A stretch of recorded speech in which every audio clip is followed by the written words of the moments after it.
Hi everyone, good afternoon, good morning, good evening, wherever you are. It's exciting to always talk with us. Today we're looking at the standards for irrigation, fertigation, as the case may be, in a conventional greenhouse or protected cultivation.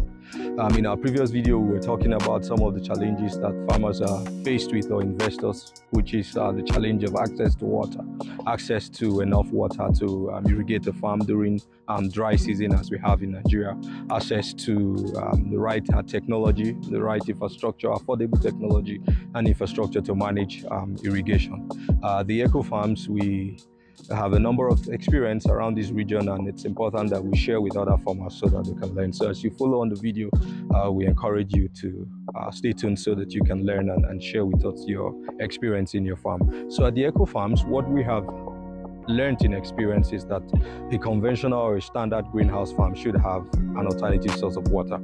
If a borehole is your main source of water, you must think of an alternative source of water. We discussed that in our first video on fundamentals of greenhouse, if you recall to that video. If you haven't watched it, I encourage you to take a look at it. And in the fundamentals, we shared how that in the farm, when your source of water is just one, if there is a challenge with that water, if it dries, then your farm is in a big crisis. And not just that, if the water dries, if there's a breakdown with the pump or the irrigation system, you are also in a major crisis. So it's always important that you have an alternative source.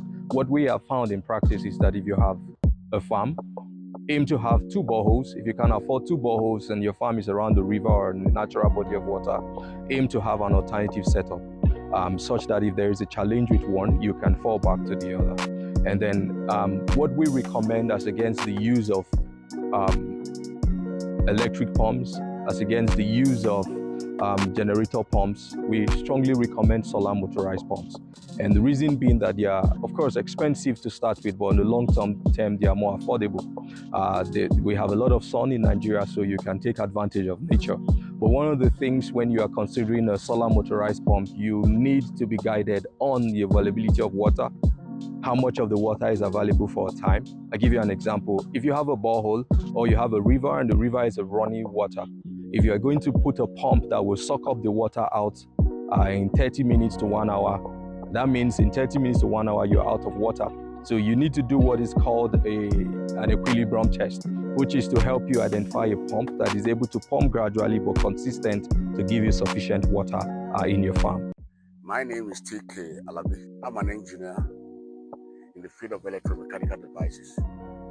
In the course of practice, the experience gathered together is what we are now using in Ecofarm to dig down into underground water engineering, backing it up with solar, so that all the greenhouses, the open field, and the plantation is being watered without any stress. And the system so far we've done is readily available, affordable, and dependable to even the farmers who are scared of practicing farming system, especially in the dry season.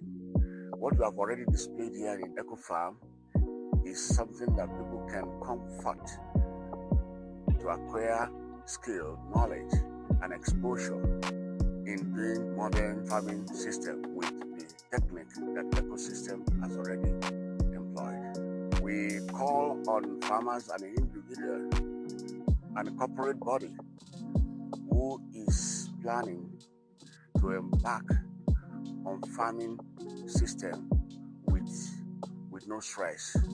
With what we have displayed in the ecosystem here, you could see that it could be practiced anywhere. Either you have the greenhouse or you don't have the greenhouse, you have the open land that you can irrigate, and you have a large plantation of crops you want to irrigate, especially in the dry season. Thank you for calling on us. We are already available at Ecofarm. Once you've had your water sorted, whether in a borehole, be it from the river or the well, as the case may be, your next options or choices to think or pick from will be, how do I distribute this water to the farm? At the Ecofarms, we use drip lines because we're growing vegetables. We also have fruit trees, and your drip lines should be planned to run on a very straight course. Your drip line should be strong and firm enough to survive the element for several years for the economic sake. And importantly, your drip line should be spaced properly. Most drip lines come already spaced from the factories. They come either in 20 or 30 or 25 cm spacings. It's sufficient for vegetable production. But if you're going for economic trees, you need to buy drip lines that are not perforated from the factories. Then you plan your proper spacing depending on how you want the canopy or the fruit trees to grow. And then you can run these drip tapes across the farm so that they can irrigate properly for you. We'll be happy to take questions from you if you have any challenges in your farm with drip tapes, or if you have any challenge with irrigation. The next things you could also consider for irrigation is the elevation of your tank. If your tank is elevated, you can take advantage of gravity to gravity feed your farm so that you don't have to spend money. But if your farm is on a large span, you can't rely on gravity alone to push your water pressure across the farm. You need to invest in a pressure motorized, solar motorized pressure pump, surface pump. And what that does is it pressures the water across the surface over a large span, and so that you don't have to worry about gravity not being sufficient. And one other key things you need to look at if you're going into cultivation of cash crops like maize, like rice, there are other options for irrigation to pick from. Of course, drip may not be what will be sufficient for your field. You may explore rain guns. Rain guns are important, but you need very good pressure to take advantage of the rain gun so that it sprinkles 360 around the farm and also covers more area. We'd like to end our video here today. If you have any questions like we discussed earlier, we encourage you to leave them on our chats. Thank you for everyone who has been asking questions. Thank you to everyone who has been sharing our videos. We encourage you to keep up on this. Thank you.